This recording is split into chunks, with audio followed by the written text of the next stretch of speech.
Hello, everyone. It's good to be back with you. I took a break from the webcast over the summer months to focus my attention on a new project I've been working on for almost a year with a very talented group of Albertans who, like me, understand that Alberta is at a historic crossroads in its history, and we need to act right now if we want our province's story to be a successful one. Indeed, we need to act now if we even want Albertans to be the authors of our own story.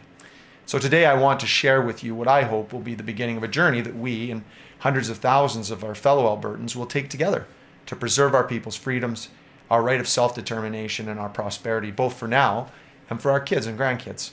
It's called the Free Alberta Strategy. The comprehensive policy paper, including a shorter executive summary, has been posted on the website www.freealbertastrategy.com.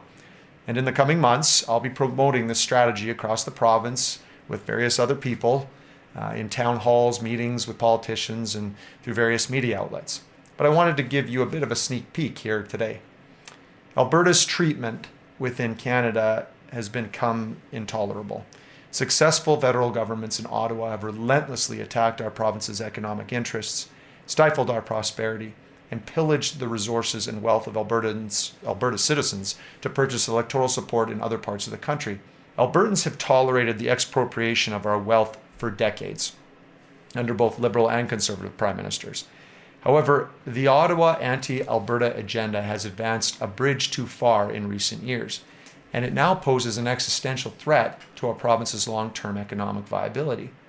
Ottawa, with the assistance of several provincial governments, are actively working to landlock our resources, entirely end our energy industry, and make agriculture too expensive to be viable unless you're willing to grow what they want you to grow using government subsidies, of course.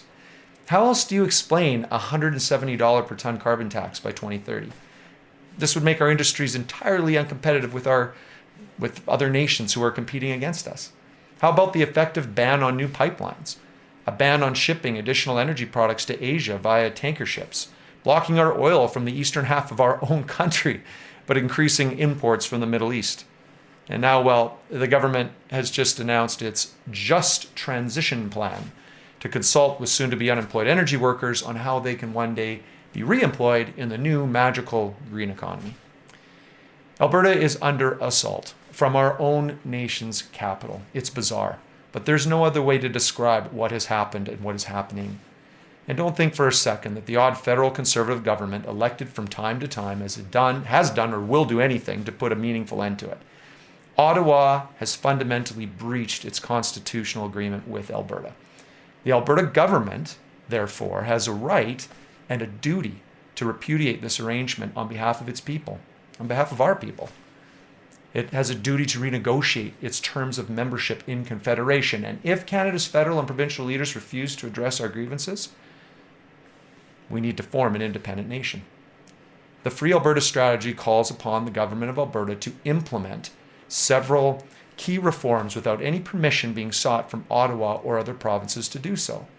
The Premier could do these things today if he wanted. No court challenges or references, no asking for permission or negotiation is necessary.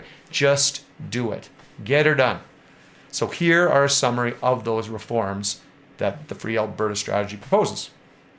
First, the provincial government must pass into law the Alberta Sovereignty Act, granting the Alberta legislature absolute discretion to refuse any provincial enforcement of federal laws or judicial decisions that, in the legislature's view, interfere with provincial areas of jurisdiction or that constitute an attack on the interests of Albertans.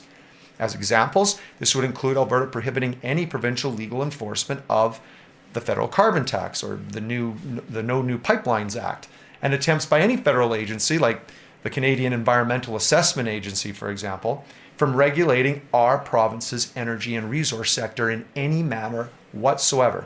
So when a company, like Teck Resources, for example, wishes to commence an energy project in Alberta, they only need approval from one level of government, and that's the government of Alberta's Ministry of Energy and Environment, period. The feds will have no say. They should have no say. Now, this reform would necessitate establishing an Alberta provincial police force to replace the RCMP, as the RCs are accountable to Ottawa, not Alberta, and this is unacceptable. It also means passing into law the Alberta Independent Banking Act designed to expand significantly the number of provincially regulated financial institutions for the purpose of providing Alberta businesses and citizens with protection from the enforcement of federal laws or judicial decisions designated as unenforceable in Alberta by the Alberta legislature. The second set of Free Alberta Strategy reforms deal with ending federal equalization and other transfers from Alberta. We have transferred more than $600 billion over the last 60 years, most of it in the last 20 years. We need that money for our people's health, our children's education, budget and economic competitiveness here at home, not for vote-buying schemes in Quebec. This can be done through passing into law the Equalization, Termination, and Tax Collection Act. Not only would this reform establish an Alberta Revenue Agency to collect all provincial taxes, this act would also grant the provincial government authority to recover the total amount of equalization stolen by Ottawa from Alberta each year by withholding from the CRA an equal amount of federal tax source deductions that are collected by all provincial agencies, municipalities, and corporations banking and protected by provincially regulated financial institutions like ATB. Ending the plundering of Alberta by Ottawa also means opting out of all federal programs that interfere with provincial areas of jurisdiction, including health, education, resource development, environmental regulation, and property rights. Those are our province's constitutional responsibilities. They are not Ottawa's. This would include replacing the Canada Pension Plan and unemployment insurance with an Alberta Pension Plan and Alberta Unemployment Insurance, designed to deliver to Alberta pensioners and those who become employed with higher benefits using lower premiums from Alberta's workers. For decades, Albertans have been subsidizing these programs for other areas of the country at our seniors' and workers' expense. No longer. It's not acceptable. A key part of the Free Alberta Strategy also involves declaring that the provincial government will replace the feds as acting authority to negotiate Alberta's international trade and market access relationships, and furthermore, grant itself the authority to make all future judicial appointments in Alberta through the passing into law of the Alberta Judicial Independence Act. The Free Alberta Strategy is the strategic plan that Alberta needs today to assert its sovereignty, offload the burden of Ottawa's tyrannical economic policies against this province, and secure self-determination for the people of this great land within a reformed Canada. And sadly, if the rest of Canada supports Ottawa politicians that continue the ongoing assault on our home, a free and democratic vote on a well-designed plan for the founding of an independent nation must needs be held. But separation is a last resort and not where we need to go just yet. Now, I know full well how desperate and hopeless so many of you feel right now in our own country. So many of you and your loved ones have lost jobs, businesses, dreams, and even lives to the horribly destructive policies and acts of Ottawa politicians living many thousands of kilometers away, many of whom are just foolish and poorly educated, but many others that view Alberta and our way of life as something in need of wholesale change and even destruction. I know where the desire to separate from Canada comes from, and I respect the love and belief in this province that this thirst for change originates from. But I'd ask my friends in this group, the separation group, to consider supporting a strategy that involves one last good faith attempt at national reconciliation. A strategy that is bold and certainly controversial, but necessary and doable. I believe that the majority of Albertans, before resorting to separation, want to first attempt to assert our provincial autonomy as strongly and to the furthest extent possible, while still trying to remain within Canada. That option has not been fully explored. Our politicians in Alberta have been weak-kneed to this point on that subject. We need to do so now.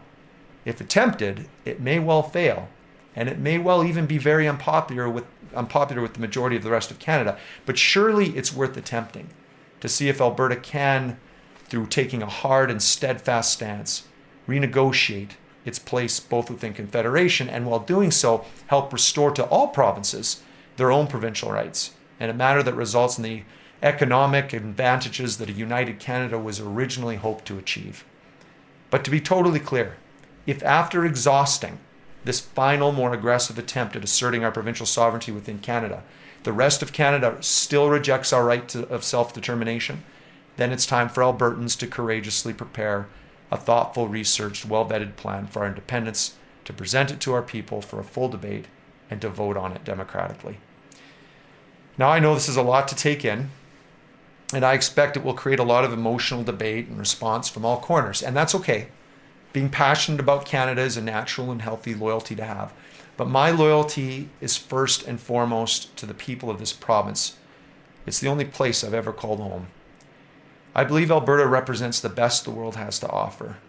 It's a place where people from literally all over the planet, from virtually every country and background on earth, have come to and stayed because they believed this was a land of freedom and opportunity, where success was entirely within their own control and effort. A place where the strength of individual character and community compassion overruled and outweighed government control and cronyism and tribalism in all its degenerate forms. That was, and I think still is, the promise of Alberta. It's something I grew up with, and it's something that is being eroded away by forces who do not respect or even understand what that promise really means. But do not let anyone tell you it's too late to restore that Alberta promise to what it once was and to build it to new heights. In my view, the Free Alberta Strategy is the next step in getting there. I hope you'll agree. Please visit the website, sign the petition, and join us for some upcoming events. Let's get her done, Alberta. Stay strong and free, everyone. See you soon.